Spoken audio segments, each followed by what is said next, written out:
नहीं?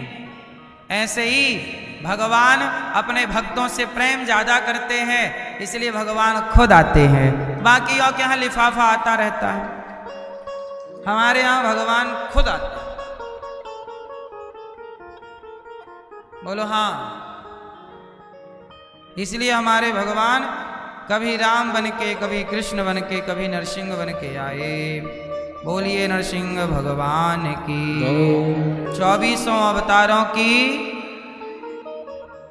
अच्छा, अब एक सवाल और है, भगवान इस धरती पे आते किसके लिए हैं? आप बताओ, क्यों आते हैं? परित्राणाय साधूनां विनाशाय च दुष्कृतां धर्म संस्थापनार्थाय संभवामि युगे युगे। जब जब इस धरती पर धर्म की हानि होती है, जब जब धर्म संकट में आता है, धर्म कमजोर पड़ता है, तब तब धर्म को मजबूत करने के लिए भगवान अवतार लेकर के आते हैं। इसलिए धर्म की हानि मत होने दीजिए। किसकी हानि? धर्म की हानि क्या है भैया? मोबाइल वाले भैया बताएंगे धर्म की हानि क्या है। जब जब हो यह धर्म की हानि, बाढ़ें असुर अधम अभिमानी, तब तब धरि प्रभु विविध शरीरा। बताओ धर्म की हानि किसे कहते हैं? ये धर्म की हानि क्या है? आप बताओ भैया, पीछे वाले बताओ। प्रभु आपसे ही पूछ रहे हैं। हाँ हाँ हाँ हाँ, आपसे बैठे बैठे बताओ। धर्म की हानि होती है ना? क्या है ये धर्म की हानि?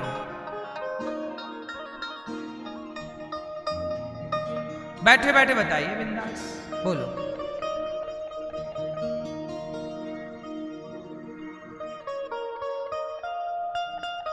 ठीक है, धर्म की हानि क्या है आप बताओ। धर्म की हानि क्या है सुनो। आप लोगों ने सच बोलना छोड़ दिया, पैसे लेके आपने झूठी गवाही दे दी। आपको पता है कि ये व्यक्ति निर्दोष है, आपको पता है कि ये व्यक्ति निर्दोष है, पर आपने 10-5 लाख रुपए ले लिए और कहा चलो हम झूठा कह देते हैं, तुम्हें फंसा देते हैं, और आपने पैसे लेकर सच्चे को आपने गलत साबित कर दिया। यही धर्म की हानि है। जब आप अच्छा, आप कितने लोग जान रहे हैं झूठ बोलना पाप है? नदी किनारे झूठ बोलना पुण्य है कि पाप? जोर से, झूठ बोलना पाप है। अच्छा बताओ, यदि झूठ बोलना पाप है तो आप सच बोलते हो कि झूठ बोलते हो? आप लोग क्या बोलते हो हैं? आप 24 घंटे सच बोलते हो कि झूठ भी बोलते हो?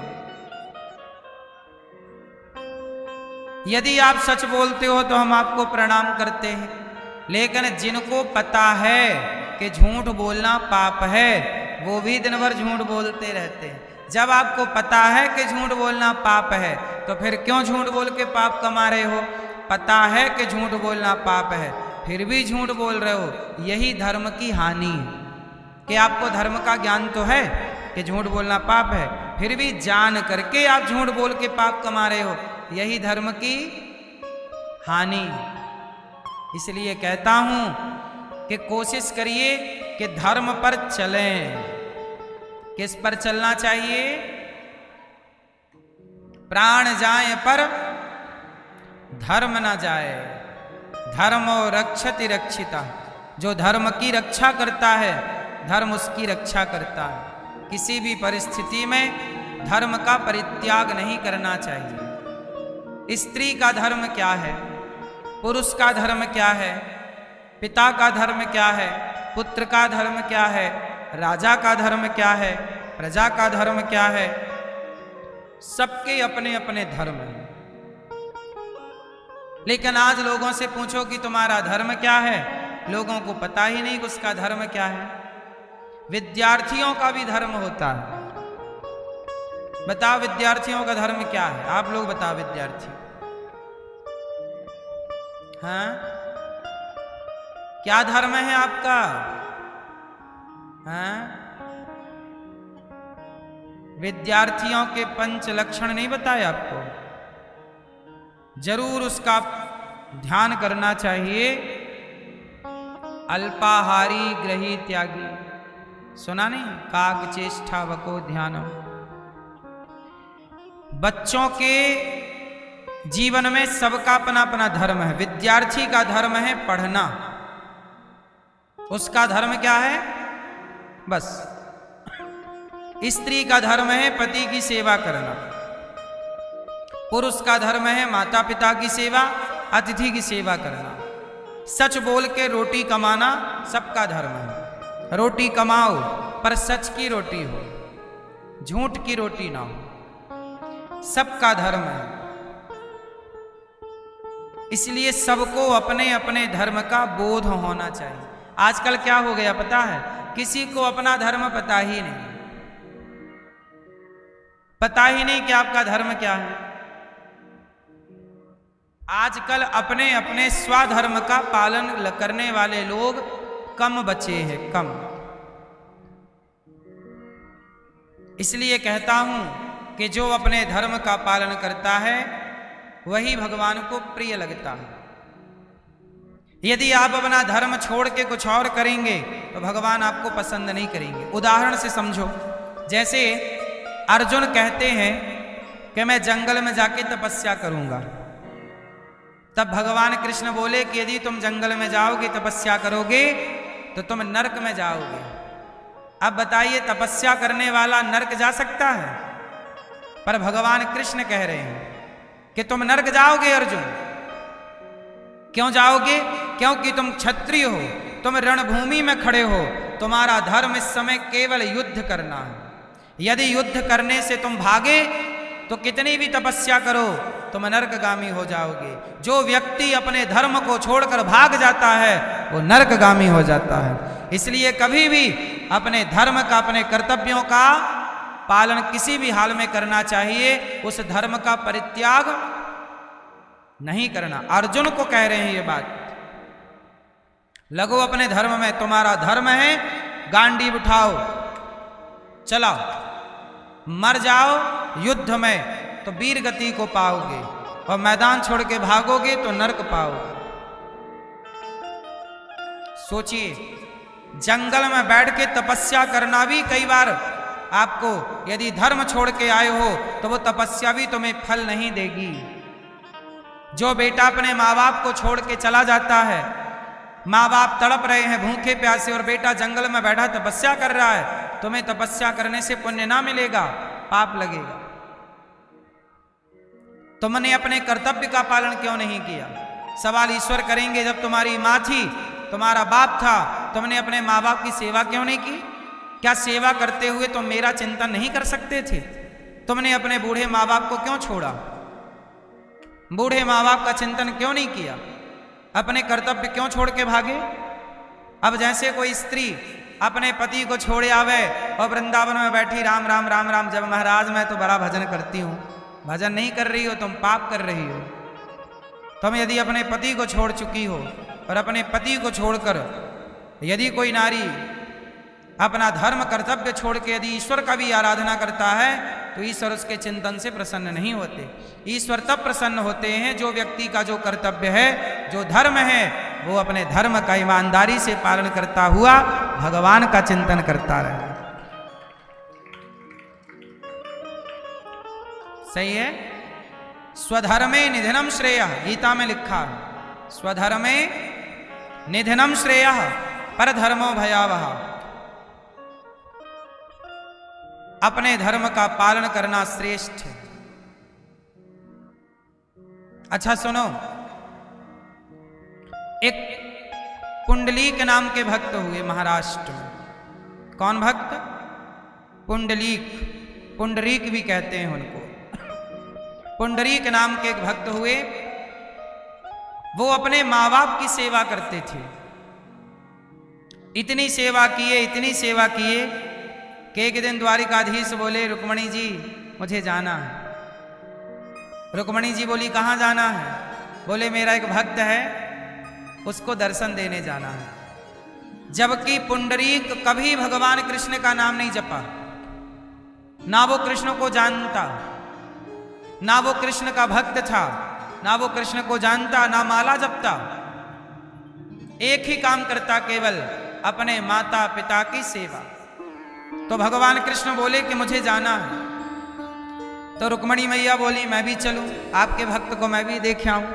तो भगवान पुंडरीक के घर पहुंच गए और पुंडरीक जी के द्वार पर जाके बोले, भैया हम द्वारिका से आए हैं, कृष्ण नाम है हमारा, हम भगवान हैं। बड़े बड़े साधक हमारी तपस्या करते हैं, तब हम उन्हें नहीं मिलते, लेकिन तुमने अपने माँ बाप की सेवा ऐसी की कि माँ बाप की सेवा के बल पर हम खिंचे चले आए तुम्हारे पास। तुमने अपने कर्तव्य का पालन किया है पुंडरीक, इसलिए हम तुम्हें दर्शन देने आए हैं। तो पुंडरीक जी बोले कि ऐसा है कि अभी हमारे माँ बाप सोने वाले हैं, हमारी गोद में उनका सिर है। हम यदि आपके पास आएंगे तो हमारे माँ बाप की नींद खुल सकती है, इसलिए एक ईंट फेंक दी भगवान की तरफ, तब तक इसमें खड़े रहो, हमारे माँ बाप सो जाएंगे, उनकी सेवा पूरी कर लेंगे। और जब वो सो करके जाग जाएंगे, जब हमारी गोद से उनका सिर, क्योंकि हमारी गोद में ही सिर रख के सो गए हैं, हम सिर दबा रहे थे माँ बाप का और माँ बाप सो गए। अब यदि हम उठते हैं तो माँ बाप की नींद भंग हो जाएगी, तो माँ बाप की नींद डिस्टर्ब ना हो, जब तक ये सोएंगे मैं बैठा रहूंगा। सोचिए, जब तक वो सोएंगे ये बैठा रहेगा, पंखा झलकाता रहेगा, मक्खी ना लगे, मच्छर ना लगे। और जब वो जागे घंटों में, भगवान खड़े रहे कमर में हाथ रख के, जल्दी आओ पुंडरीक जल्दी आओ। भगवान पुंडरीक बोले, प्रभु आपको जल्दी है तो आप जब तक दूसरा घर निपटाए आओ, कहीं और भी जाना हो दर्शन वर्शन देने, जल्दी आओ, हम बैठे हैं, हम कहीं भागे नहीं जा रहे हैं। भगवान बोले अच्छा तुम जल्दी, बोले दूसरा कोई है ही नहीं, हम किसके घर जाएं, तुम्हारी तरह तो केवल तुम हो। जब माँ बाप जागे तब जाकर के भगवान का दर्शन किया। भगवान का दर्शन करते ही उनके माता पिता की परम गति हुई। सोचिए, माँ बाप की सेवा के बल पर घर बैठे भगवान को पा लिया, ये है स्वधर्म। अपना धर्म जो है ना श्रेष्ठ। आजकल क्या है, व्यक्ति अपना कर्तव्य भूल गया, ब्राह्मण अपना कर्तव्य भूल गया, क्षत्रिय अपना कर्तव्य भूल गया, वैश्य शूद्र अपना कर्तव्य भूल गए, स्त्री अपना कर्तव्य भूल गई, पुरुष अपना कर्तव्य भूल गए, विद्यार्थी अपना कर्तव्य भूल गए, राजा अपना कर्तव्य भूल गया, प्रजा अपना कर्तव्य भूल गई। इसलिए सब अव्यवस्था हो गई, किसी को खुद का कर्तव्य पता नहीं। कहने का तात्पर्य यह है कि यदि व्यक्ति ईमानदारी से अपने कर्तव्य का पालन करे तो उसे वहीं पर भगवान की प्राप्ति होगी। भगवान ढूंढने का विषय नहीं है। आजकल लोग भगवान को ढूंढते हैं ना, कहाँ यहां भगवान होंगे वहां। भगवान को ढूंढना मूर्खता है। आप अपने, अब जैसे उदाहरण समझो, माता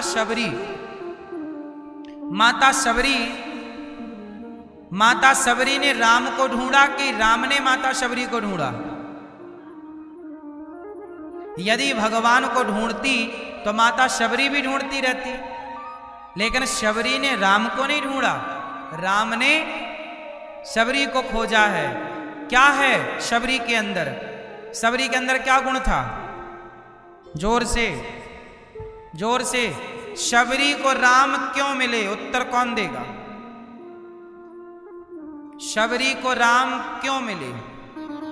आप बताओ। क्यों? भक्ति के बल पर ना।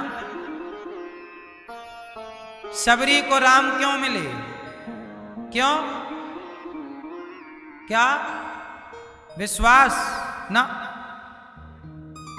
ये सब बाद में आएंगी चीजें, ठीक है, ये सब अपनी अपनी जगह सही है, पर मूल में जो बात है वहां पहुंचिए। शबरी के गुरु कौन है? महर्षि मतंग। शबरी कौन है? शबरी की कहानी कथा इस तरह से है कि एक दिन शबरी की मां ये जंगल के भीलों की बेटी है, कोल भीलों की बेटी है सबरी, सवर जात की है। जंगल में इनके पिता रहते हैं। एक दिन जंगल के बहुत सारे पशुओं को इकट्ठा किया शबरी के पिता ने। तो शबरी ने पूछा अपनी माँ से, माँ आज पिताजी ये सारे जानवरों को इकट्ठा क्यों कर रहे हैं? तो माता ने बताया, बेटी अब तेरा विवाह होने वाला है, फलानी तारीख को तेरा विवाह है, तो तेरे विवाह में इन पशुओं की बलि होगी और इनका मांस बारातियों को परोसा जाएगा।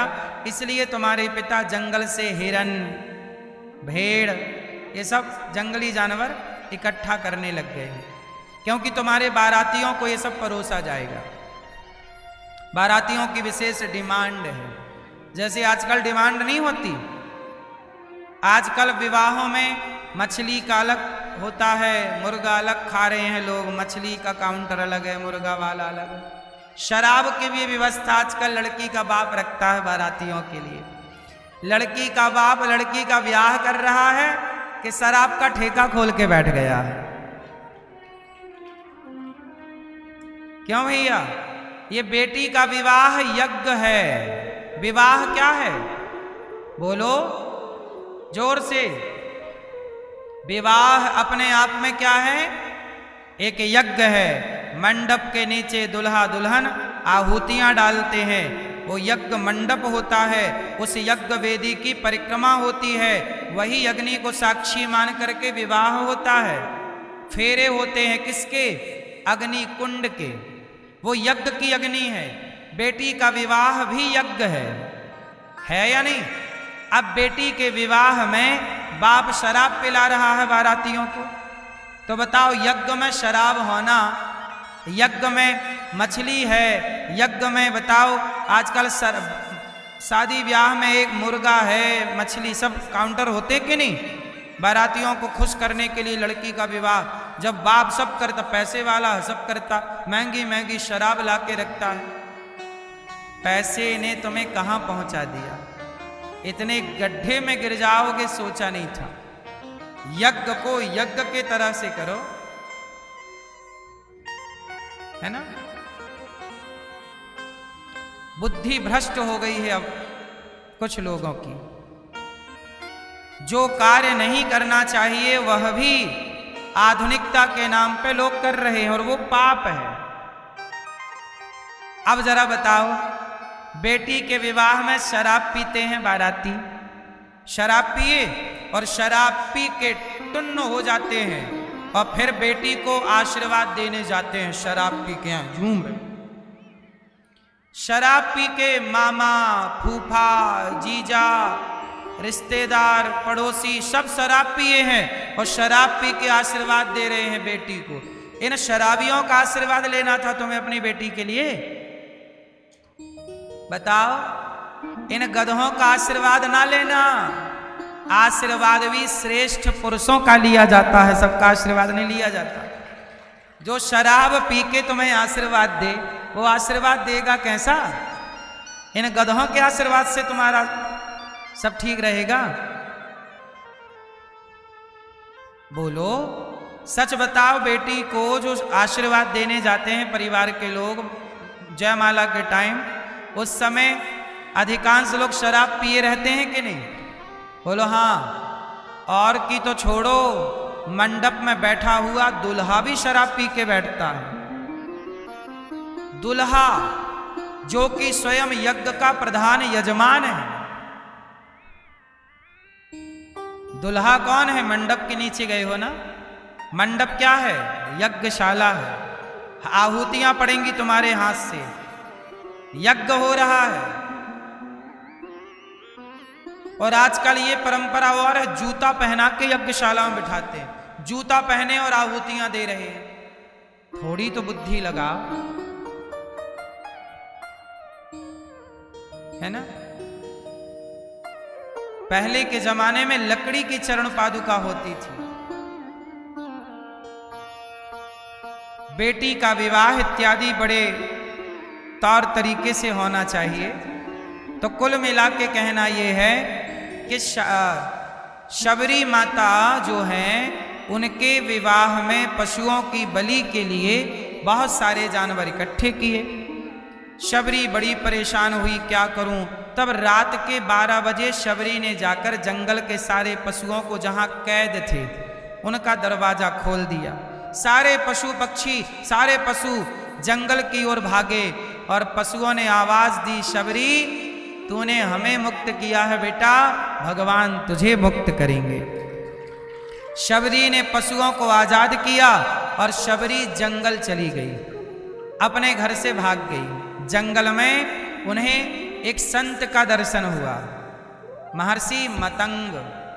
और मतंग गुरु की सेवा, शबरी को भगवान राम क्यों मिले? शबरी ने अपने गुरु जी की सेवा की।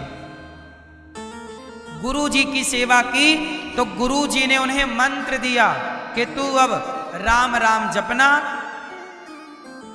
तुझे भगवान का दर्शन होगा। तो शबरी बोली, मैं कैसे पहचानूंगी कि वो भगवान है? गुरु जी बोले, तू मत पहचानना, भगवान स्वयं पहचान लेंगे कि तू शबरी है।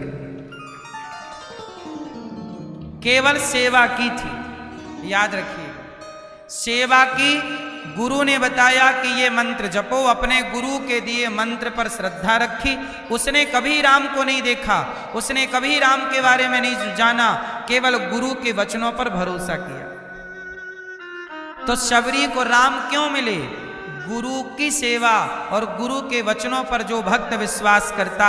अब जैसे गुरु जी ने आपको मंत्र दिया, ये मंत्र जपना है, अब आप लोग वो मंत्र नहीं जपते। जब गुरु के वचनों पर भरोसा ही नहीं है तो फिर कैसे तुम्हें मंत्र सिद्ध होगा? आजकल बहुत सारे लोग होते हैं, मंत्र लेंगे और मंत्र लेने के तुरंत बाद बोलेंगे, गुरुजी हमें ये मंत्र नहीं, हमें ना वो मंत्र, हम वो जप लें क्या, हमें वो अच्छा लगता है, हम वो जपते आए हैं। तुरंत आप अपने गुरु जी के द्वारा दिए गए मंत्र की अवहेलना कर देते हैं, उस मंत्र का आप तिरस्कार कर देते हैं। अब इस तिरस्कार करने के बाद आपका मंत्र कभी आपको फल दे ही नहीं सकता। जो व्यक्ति अपने मंत्र का अपमान करे, मंत्र का तिरस्कार करे, उसे कौन सा फल मिलेगा? तुम जपो फिर जो जपना है। इसलिए आजकल सिद्धि नहीं मिलती, मंत्र जप रहे हैं पर सिद्ध नहीं हो रहा मंत्र। क्यों? क्योंकि मंत्र मनमुखी मंत्र है आपका। इसलिए मंत्र कैसा हो? गुरु मुख हो। मंत्र कैसा हो? गुरु मुख हो, मनमुखी मंत्र ना हो। इसलिए जो गुरु जी मंत्र देते हैं उसी मंत्र का श्रद्धा और विश्वास पूर्वक जाप करना चाहिए। नारद जी ने जो मंत्र दिया, ध्रुव जी ने वही मंत्र जपा तो ध्रुव जी को भगवान मिले। जो अपने धर्म का पालन करेगा, आप शिष्य हैं तो शिष्य धर्म का पालन कीजिए। शिष्य धर्म का पालन करो, तब जाके आपको भगवत प्राप्ति होगी। शबरी माता ने शिष्य धर्म का पालन किया, गुरु की आज्ञा पर चली, राम मिल गए। हनुमान जी को राम क्यों मिले? उत्तर मेरी मां। हनुमान जी को राम क्यों मिले?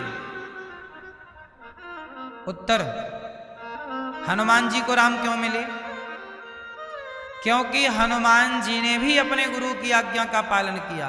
बताओ हनुमान जी के गुरु कौन? कौन? हनुमान जी के गुरु हैं भगवान सूर्य। और सूर्य नारायण से जब पढ़ाई की हनुमान जी ने, तो सूर्य भगवान ने कहा कि मेरा बेटा सुग्रीव रहता है, जाओ हनुमान तुम मेरे बेटे सुग्रीव की रक्षा करना। इसलिए हनुमान जी सुग्रीव जी के साथ रहा करते थे। जब पहली बार हनुमान जी ने राम को देखा तो कहां देखा था? ऋष्यमुख पर्वत में। वहां पर सुग्रीव ने बोला कि कोई दो आदमी हमारी ओर आ रहे हैं, लगता है बाली ने हमें मारने के लिए भेजा है। हनुमान जी तुम पता लगाओ कि ये दो आदमी कौन है, दो पुरुष कौन है। तब हनुमान जी ब्राह्मण का रूप बना के और राम लक्ष्मण के सामने सबसे पहले गए थे। और राम लक्ष्मण से बोला कि आप कौन हैं? कठिन भूमि कोमल पदगामी, कौन है आप? तब राम जी ने अपना परिचय दिया। कौशलेश दशरथ के जाए, हम पितु वचन मान बन आए। हम कौशल्या नंदन दशरथ पुत्र राम हैं। तब हनुमान जी राम के चरणों में गिर पड़े। राम जी ने हनुमान जी को गले नहीं लगाया, क्योंकि हनुमान जी पंडित जी बनकर आए हैं। फिर हनुमान जी अपने बंदर के रूप में आए, तब राम जी ने हनुमान जी को गले लगाया। तुम जैसे हो वैसे आओ, बंदर हो तो बंदर आओ, जिस रूप में हो वही आओ। यदि तुम होशियार बनने की कोशिश किए तो तुम कोई भी क्यों ना हो। हनुमान जी को पहली बार राम जी ने गले नहीं लगाया, क्योंकि हनुमान जी हैं कुछ और बने हैं। भगवान कहते हैं निर्मल मन जन सो मोहि पावा, मोहि कपट छल छिद्र न भावा। तुम भीतर से कुछ और हो और बाहर से कुछ और। जो व्यक्ति भीतर से कुछ और होता है, बाहर से कुछ और, भगवान उन्हें पसंद नहीं करते। इसलिए तुम जैसे हो, गोरे हो, काले हो, लंबे हो, ठिनगे हो, गरीब हो, अमीर हो, तुम जैसे हो वैसे ही प्रभु की शरण में जाओ, भगवान तुम्हें वैसे स्वीकार करेंगे। बनने की जरूरत नहीं है कि आप हैं कुछ और बन रहे हैं कुछ और। अच्छा बताओ, आप लोग पापी हैं कि नहीं? बोलो नहीं, हाँ या ना? पापी हो? लेकिन सच बताएं, तुम्हें कोई पर्सनल आदमी मिले और बोले तुम बहुत बड़े पापी हो, तुम्हें बुरा लग जाएगा। कोई पर्सनल तुम्हारा नाम लेके बोले तुम बहुत बड़े पापी हो, तुम्हें बुरा लगेगा कि नहीं? सच बताओ, बोलो हाँ, बोलो हाँ कि ना? हाँ, आपका नाम लेके कोई बोले कि ये बहुत बड़ा पापी है, आपको बुरा लगे? क्या बोल रहा, पापी बोल रहा, मारूंगा 3-4। एक बात बताओ, जब आप पापी हो और कोई आपको पापी कह रहा तो बुरा क्यों लग रहा है? लेकिन ऐसा होता है, बुरा लगता है। अच्छा, आप मूर्ख हो कि नहीं? बोलो हाँ या ना? बोलो हाँ कि ना? लेकिन आपको कोई बोल दे मूर्ख, बुरा लग जाएगा। आप कामी हो के नहीं? कामी, बोलो हाँ। लेकिन आपको कोई पर्सन बोले तुम बहुत बड़े कामी हो, बुरा। इसका मतलब आप लोगों के मन में कपट है। आप हैं कामी, हैं क्रोधी, हैं लोभी, हैं अभिमानी, हैं अज्ञानी, लेकिन सुनना चाहेंगे कि हम बड़े ज्ञानी हैं, सुनना चाहेंगे कि हम बहुत अच्छे हैं। भगवान कहते हैं तुम यदि पापी हो तो मेरे शरण में आओ और बोलो कि मैं पापी हूं। यदि तुम भगवान की शरण में गए और बोले मैं बड़ा पुण्यात्मा हूं, तो भगवान बोले जब पुण्यात्मा है तो आया काय को है? इसलिए जैसे हो वैसे राम की शरण में जाना। पूतना को देखकर भगवान ने आंखें इसलिए बंद कर ली क्योंकि पूतना थी पापनी, थी बड़ी कुरूपणी, और भगवान को मारने के लिए बड़ी सुंदर बन के गई है। बगल कहते ना, मुख में राम राम बगल में, ऐसे लोग भगवान को तनिक भी पसंद नहीं। इसलिए आप भगवान को चाहते हैं तो हनुमान जी बंदर हैं तो बंदर के रूप में गए तो राम ने गले लगाए। आप भगवान के पास जाओ और सीधा कहो प्रभु हम पापी हैं। मैं तो बोलता हूं कि मैं पापी हूं, अज्ञानी हूं, कामी हूं, क्रोधी हूं, लोभी हूं। ऐसा कोई पाप नहीं है जो पाप मैंने हजारों बार ना किया हो, लेकिन धन्य है प्रभु कि मुझ जैसे पापी को भी प्रभु ने स्वीकार कर लिया। भगवान करुणा के सागर हैं, वो तुम पापियों को भी स्वीकार करेंगे, पर एक बार तुम कहो तो सही कि हम पापी हैं। जैसे हो स्वीकार करो। अब आप लोग हैं कुछ और दिखाना कुछ और चाहते हैं अपने आप को। इसलिए भगवान कहते हैं तुम्हारे मन में कपट है, इसलिए अभी दूर रहो। अभी पहले कपट ठीक करो। अब आप लोग दिन भर भगवान का नाम जपते हो, राम राम राम राम कृष्ण कृष्ण, लेकिन तुम्हारा कपट तो नहीं जा रहा है ना, इसलिए इस राम राम का कोई फल नहीं मिल रहा। और ये कपट त्याग दोगे और राम राम जपो तो एक माला में चमत्कार दिखने लग जाएगा।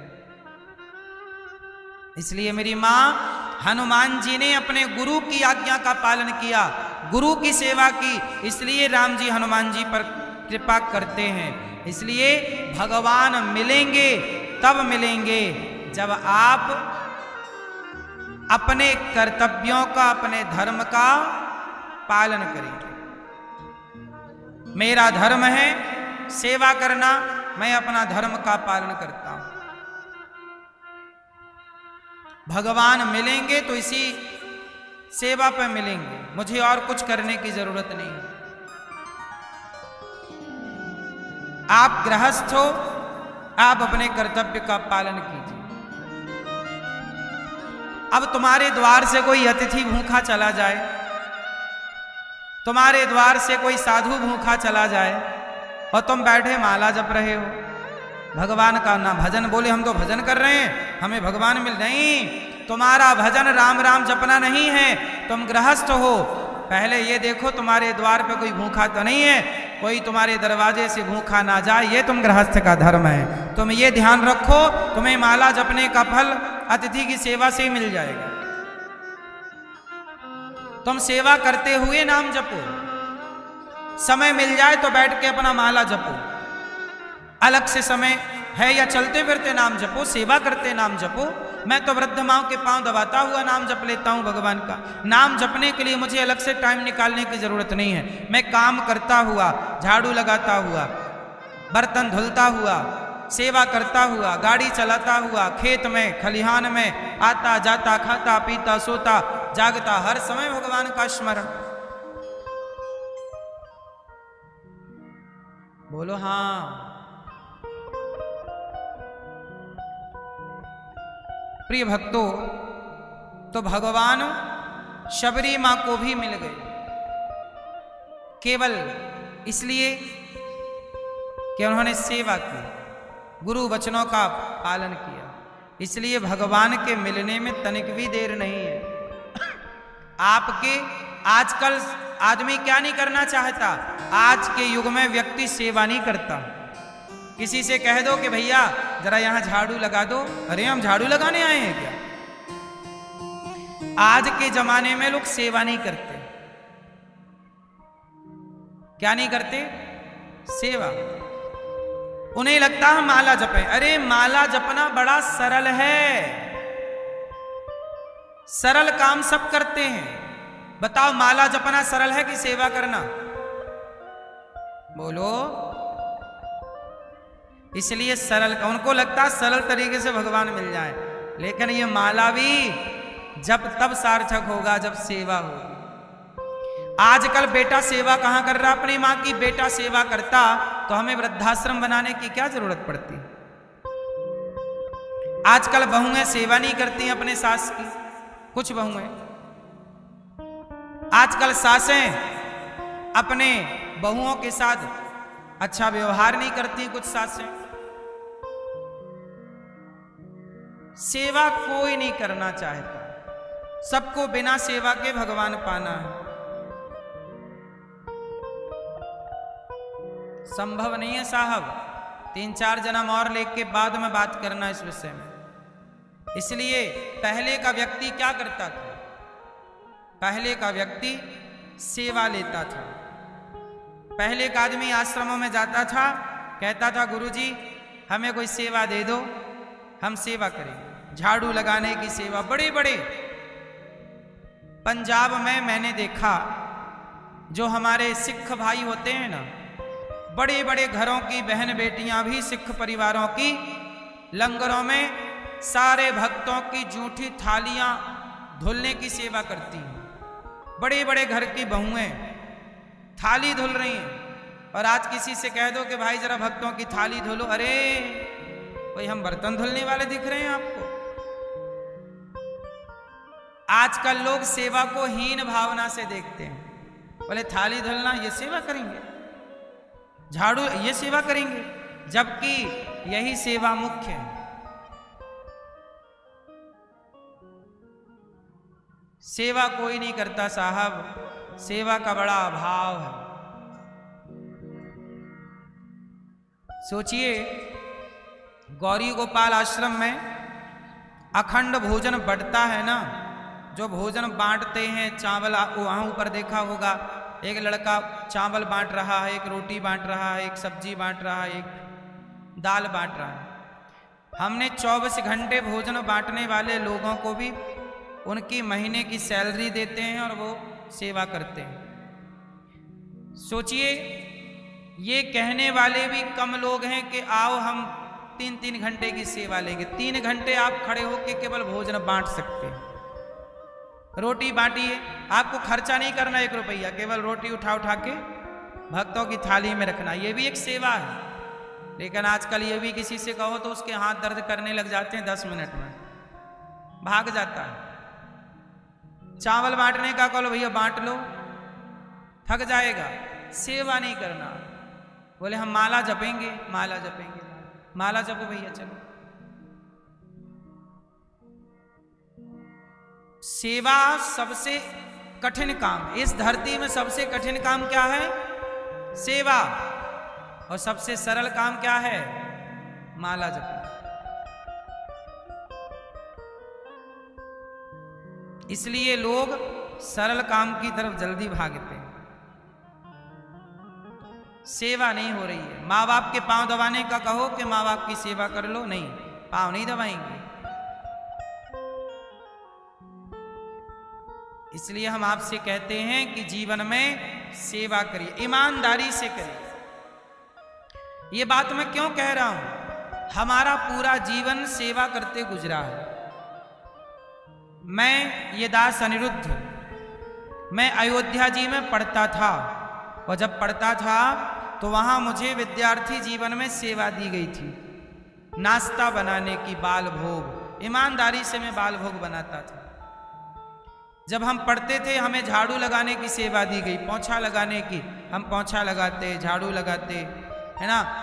हमें सेवा दी गई थी भोजन बनाने की। मैं बैठ करके रोटी, 1 कुंटल आटा की रोटी बेलता था एक बैठक में। एक बार बैठता तो 1 कुंटल आटा की रोटी बना के उठता था। रोटी बेलना गोल गोल, फास्ट। तो हम लोगों ने सेवा की और श्रद्धा से की कि हमारे हाथ की बनी रोटी भगवान को भोग लगेगी, भगवान के भक्तों का पेट भरेगा। सौभाग्य मानते थे कि चलो आज हमारे हाथ की रोटी भक्त और भगवान ग्रहण करेंगे। तो हम सेवा को भी पूजा मानते थे, और बचपन से सेवा को पूजा माना है, सेवा को ही भक्ति माना है। इसलिए भगवान ने यह सेवा का मौका दिया।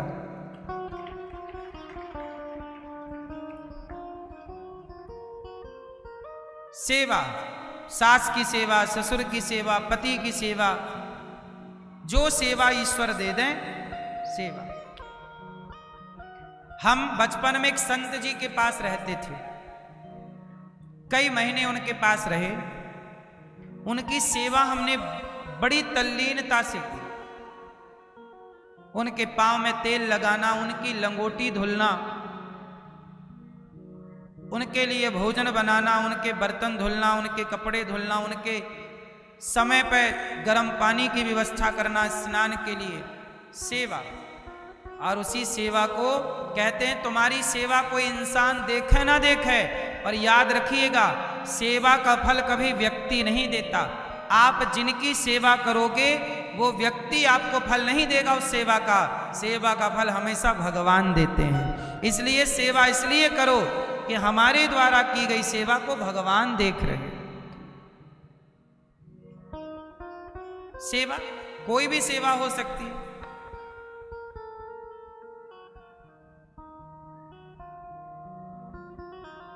पर यह सेवा भाव अंदर से होना चाहिए।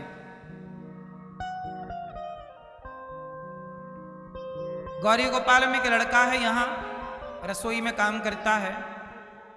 उसने सेवा 1 साल पहले मेरे से मांगी। बोला गुरुजी मैं सेवा करना चाहता हूं, और आज तक वो बेचारा सेवा करता है।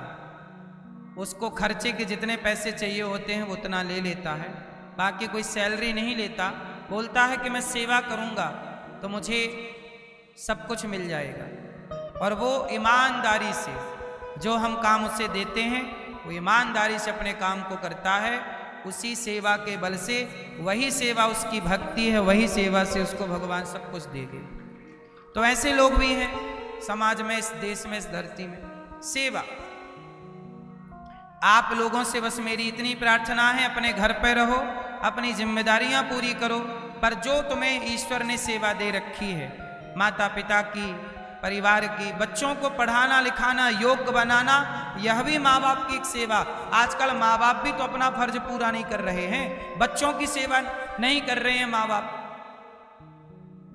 आजकल बहुत सी माएं हैं जो अपने बच्चे को दूध नहीं पिलाती, अपने बच्चे को खुद सेवा नहीं करती, अपने बच्चे की खुद देख रेख नहीं करती, उसके लिए नौकर लगा रखा, नौकरानी लगा रखी। सेवा आप नहीं करोगे, बच्चों को आप समय नहीं दोगे, पढ़ाओगे लिखाओगे नहीं, बिगड़ जाएंगे, रास्ता भटक जाएंगे, कौन जिम्मेदार होगा? इसलिए माँ बाप भी वही श्रेष्ठ हैं जो बच्चों को पढ़ा लिखा के सही मार्ग दिखा दे। बेटा तुम सही मार्ग पे चल पड़े, अब हमारी जिम्मेदारी पूरी। जब तक तुम्हारा बेटा तुम्हारी बेटी सही रास्ता ना पकड़ ले तब तक तुम्हारी जिम्मेदारी पूरी नहीं हुई। और जिस दिन सही मार्ग पर चल पड़े बच्चे, समझ लो आप फ्री हो गए। आप पिता होना आपका सार्थक, माँ होना सार्थक। अब बेटा तुम्हारा शराब पी रहा है, वो छोरा छोरी तुम्हारा बेटा लड़कियां छेड़ रहा है, तो तुम्हारी कोई माँ होना सार्थक थोड़ी हुआ। तुम्हारा बेटा चौराहे में लड़कियां छेड़ रहा है तो बताओ तुम्हारा माँ होना सफल है? कैसे संस्कार दिए लड़की छेड़ रहा है? कैसे संस्कार दिए तुमने कि वो तुम्हारी बेटी यहां वहां मन लगा रही है? इसलिए माँ बाप का पूरा, आजकल कोई अपना कर्तव्य कहाँ निभा रहा है। पिता का कर्तव्य निभाओ, माँ का कर्तव्य निभाओ, शिष्य का कर्तव्य निभाओ, गुरु का कर्तव्य निभाओ, अतिथि का फर्ज निभाओ। सबके अपने अपने दायित्व हैं, कर्तव्य हैं। भगवान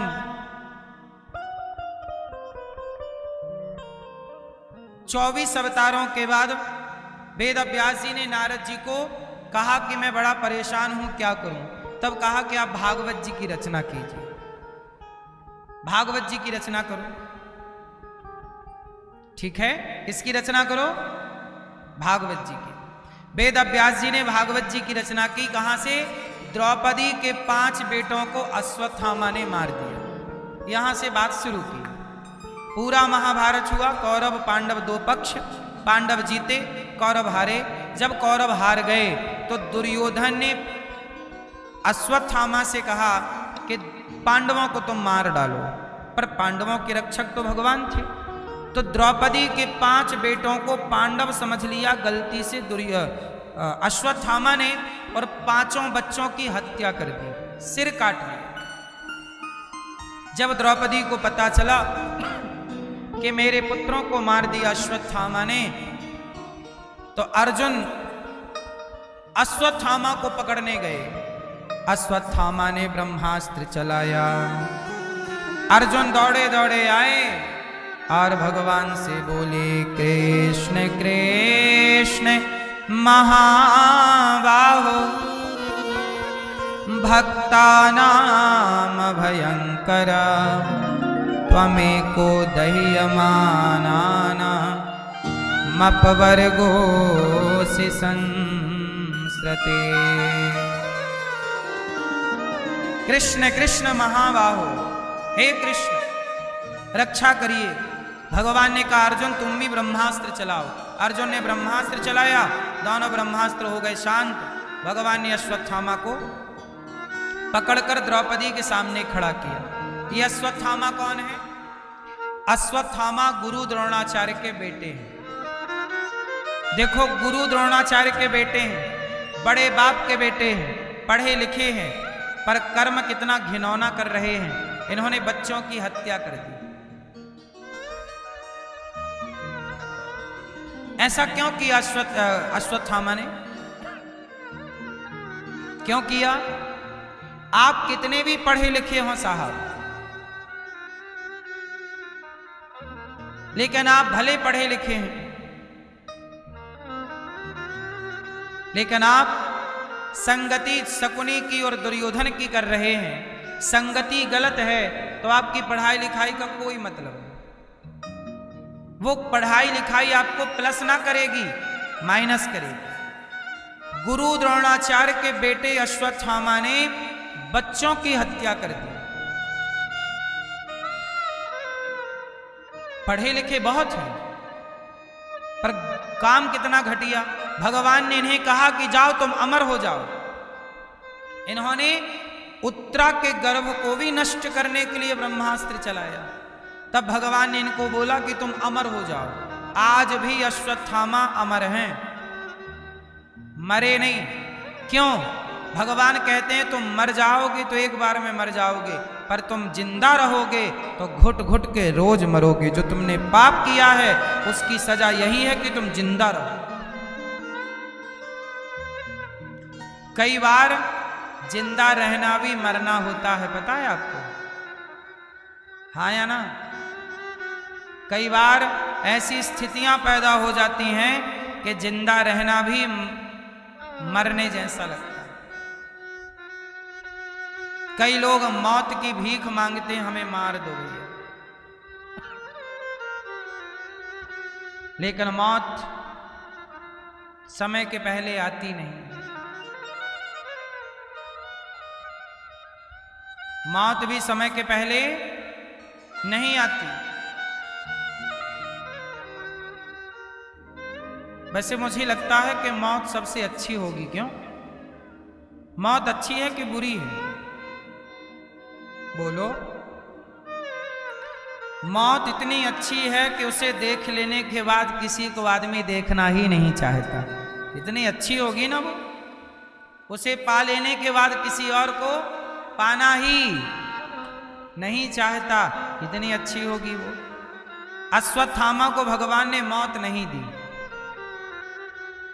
क्या नहीं दी? मृत्यु नहीं दी। तुम जियो, क्योंकि तुमने द्रौपदी के और उत्तरा के गर्भ को नष्ट करना चाहा। पकड़ के लाए अश्वत्थामा को। द्रौपदी तेरे 5 बेटों का हत्यारा ये खड़ा है, जो दंड देना चाहती है दे दे। द्रौपदी बोली ना।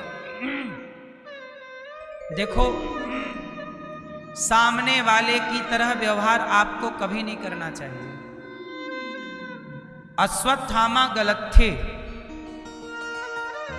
पर द्रौपदी बोली कि इसे मार दूंगी तो इसकी मां इसके लिए रोएगी जैसे मैं अपने पुत्रों के लिए रो रही हूं।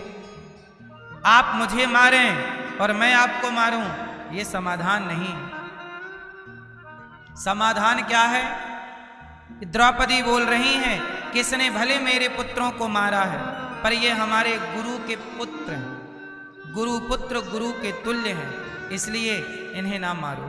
देखो, द्रौपदी के 5 बेटा जिसने मारे, द्रौपदी कह रही हैं इनको छोड़ दो। ऐसी दया। इसलिए दया जरूरी है, पर कितनी और किस पर जरूरी है ये थोड़ा विचार का विषय है। तुलसी दया न छोड़िए जब तक घट में प्राण। दया करो। जो आपको गाली देता है उसे गाली देने की जरूरत नहीं। अच्छा, मुझे आप लोग बताओ, दया किस पर करें और किस पर ना करें? आप लोग उत्तर दो। किस पर दया करें और किस पर ना करें? मैया, किस पर दया करें मेरी मां और किस पर ना करें? बताओ, किस पर दया करें? हाँ, दया 1 बार करो, दया 2 बार करो, दया 3 बार करो, बस। यदि फिर भी सामने वाला ना सुधरे तब दया करने की जरूरत नहीं, उसे दंड दो। दया दया दया 3 बार, फिर दंड। यदि आप दया ही करते गए, दंड नहीं दिया, तो वह उद्दंड हो जाएगा। और वह आपको क्षति पहुंचा सकता है। उदाहरण इतिहास से लीजिए, पृथ्वीराज चौहान ने मोहम्मद गौरी को कई बार छोड़ा, दया की 17 बार छोड़ा, लगभग 16, 17, 18 बार। एक बार छोड़ दिया पृथ्वीराज ने मोहम्मद गौरी को, चलो कोई बात नहीं। दूसरी बार छोड़ा, दो कोई बात नहीं। तीसरी बार छोड़ा, कोई बात नहीं। पर चौथी बार पृथ्वीराज को क्या करना था? मोहम्मद गौरी को मार देना था, दंड देना था। छोड़ते गए, दया की भी आपने अति कर दी। और जब अति की तो पृथ्वीराज को क्या हुआ? उस दया की कीमत चुकानी पड़ी, खुद की आंखें फूट गईं।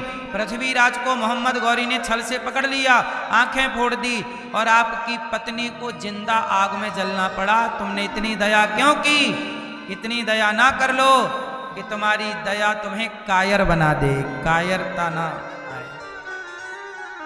इतनी दया ना करो कि तुम्हारी पत्नी को जिंदा जलना पड़े।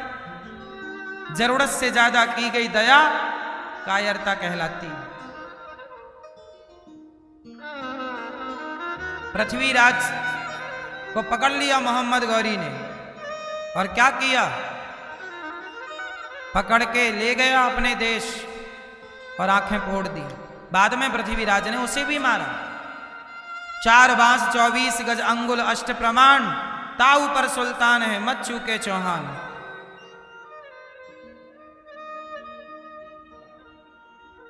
चंद्रवरदाई ने ये दोहा बोला था और मारा था बाण, मर गया था। लेकिन तब तक बहुत देर हो चुकी थी। दया करना जरूरी है साहब, पर कितनी करें, किस पर करें? क्या ये मोहम्मद गौरी दया के योग्य था? बोलो। जो दया के योग्य है, जो एक बार दया की और सामने वाला सुधर गया, तब तो आपकी दया सार्थक हुई। और आपने दया की छोड़ दिया और वो सुधरा नहीं, फिर आप पे अटैक किया, तब तो फिर आप गलत हैं। दया की है ना, एक मौका दिया है सुधरने का। ये थोड़ी कि हमने तुम पे दया की और तुम हम पे ही बरस पड़ो। इसलिए दया की अति भी ना हो। बात समझ में आई? इसी दया के चक्कर में हमारा देश गुलाम हो गया और हमारे देश के लोगों ने दया की, यार अब छोड़ दो, रहने दो, क्या करना। इसी चक्कर में सोने की चिड़िया उड़ के फुर्र से लंदन चली गई।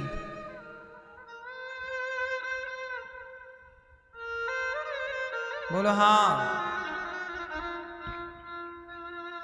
दया किस पर करनी चाहिए? आतंकवाद पर, आतंकवादी पर, देशद्रोही पर कभी दया ना करो। जो आपकी माँ है, माँ पर दया करो, पिता पे दया करो, पुत्र पे दया करो, भाई पे, बहन पे, परिवार पे, रिश्तों पे, अपनों के बीच में दया रखो। अपने बार बार गलती करें तो उन्हें क्षमा कर दो, समझाओ, ठीक करो। नहीं समझता तो हमारे यहां 4 नीतियां हैं, साम, दाम, दंड, भेद। बोलो साम, जोर से। साम, दाम, दंड, भेद। क्या मतलब है? साम मतलब अपने लोगों को समझाओ, ए भैया मान जा, गलती ना कर, ये गीता देख ले, गीता के हिसाब से चल, देख क्या लिखा है, समझाओ। दुश्मन को पहले क्या करो? साम, समझाओ, गीता सुना, भैया समझ जा, देख, उकसा मत हमें, साम। फिर नहीं माने तो दाम, भैया ये पैसे ले ले, अब मान जा, लॉलीपॉप खा लेना, मान जा भैया, पैसे लेके मान जा, ना परेशान कर। साम, दाम। जब नहीं माने दाम से तो दंड, एक थप्पड़ मारो, दम, दंड। और थप्पड़ मारने से भी कोई ना सुधरे तो भेद, ऐसे दुष्ट व्यक्ति का परित्याग कर देना चाहिए। यही नीति कहती है। ऐसे का क्या करना चाहिए? जोर से त्याग करना चाहिए।